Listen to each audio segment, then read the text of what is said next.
قائد اعظم محمد علی جناح کے حوالے سے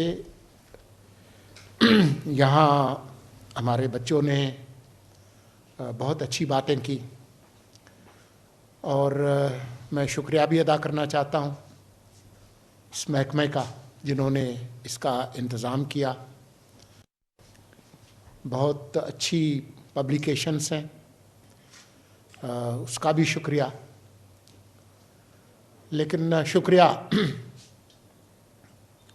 قائد اعظم محمد علی جناح کا، جس کی وجہ سے آج ہم یہاں ہیں، جن کی وجہ سے یہ ملک بنا، اور شکریہ ان کا ان تعلیمات جن پر تاریخ کے ریئر ویو مرر میں جب ہم دیکھتے ہیں تو کئی بار ہم اپنے آپ کو نالائق بچہ سمجھتے ہیں، کیونکہ بہت ساری جو ان کی تعلیمات ہیں ان پر ہم نے عمل نہیں کیا۔ لیکن آج بھی ہمیں یقین ہے کہ جو بنیادی اصول قائد اعظم محمد علی جناح کے تھے ان پر آج بھی اگر ہم عمل کریں تو ہم ان مشکلات پر قابو پا سکتے ہیں جو ہمارے سامنے کھڑی ہیں۔ قائد اعظم محمد علی جناح جو کہ ایک بہت قابل وکیل تھے، انہوں نے ہمیشہ قانون کی حکمرانی میں یقین رکھا۔ قانون چاہے درست ہو یا غلط ہو، لیکن اس پر عمل کرتے ہوئے پرامن طریقے سے اختلاف کرنا محمد علی جناح قائد اعظم کی سیاست کا بنیادی اصول ہے۔ جو نوآبادیاتی قوانین تھے وہ کوئی مناسب قوانین تو نہیں تھے، وہ کوئی فیئر اور جسٹ قوانین تو نہیں تھے، لیکن انہی قوانین چلتے ہوئے انہوں نے اپنی سیاست کو متعین کیا۔ یہ بات آج بھی صادق آتی ہے۔ بہت ساری باتیں ہیں، بہت ساری رسمیں ہیں، بہت سارے قوانین ہیں، یہاں تک کہ کسی کو آئین کی کسی شق سے بھی اختلاف ہو سکتا ہے، اور ہوتا ہے۔ جب آئین میں ترامیم ہوتی ہیں تو اسی لیے ہوتی ہے کہ قوم کی اجتماعی دانش سمجھتی ہے کہ اس میں تبدیلی کی ضرورت ہے، لیکن جب تک وہ آئین اور قانون موجود ہے اس کا احترام کرنا ہم پر لازم ہے اور اسی کی عملداری ہوتی ہے۔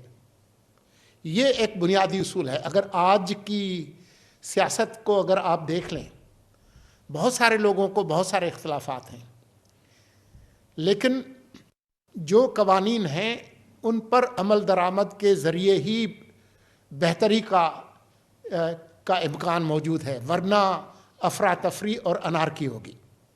تو جناح صاحب نے جو ایک سبق دیا وہ وہی تھا، رول آف لا، قانون کی حکمرانی۔ لیکن ساتھ ہی محمد علی جناح کی جو تعلیمات ہیں اس میں یہ بھی تھا کہ شہریوں میں کسی قسم کی کوئی تخصیص اور تقسیم نہ کی جائے۔ 11 اگست 1947 کی دستور ساز اسمبلی کی جو تقریر ہے، میں سمجھتا ہوں کہ وہ ایک ہمارے لیے ایک سب سے بڑی ایک مشعل راہ ہے کہ آج بھی اگر اس کو دیکھیں، جناح صاحب کی پہلی کابینہ کے ارکان کو دیکھ لیں، جناح صاحب کی تقریر جو ہے 11 اگست کی اس کو دیکھ لیں کہ تمام شہری برابر ہیں۔ آپ افضل اور برتر اور کمتر ہو سکتے ہیں، وہ آپ کے کردار کے حوالے سے اور آپ کے کام کے حوالے سے ہے، اس حوالے سے نہیں کہ آپ کون سی زبان بولتے ہیں، آپ کا عقیدہ کیا ہے، آپ کی عمر کیا ہے، آپ کی سماجی حیثیت کیا ہے، آپ کی صنف کیا ہے۔ اس سے بالائے طاق رکھ کے بلا امتیاز آپ ملک اور عوام اور ریاست کی کیا خدمت کر سکتے ہیں، یہ ایک بنیادی بات ہے اگر ہم اس پر چلیں۔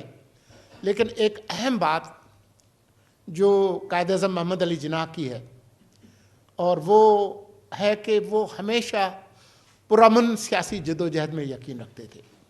ان کی پوری جو سیاست ہے اس کے اندر کوئی پرتشدد سیاست جو ہے اس کا کوئی شائبہ نہیں ملتا. آج بھی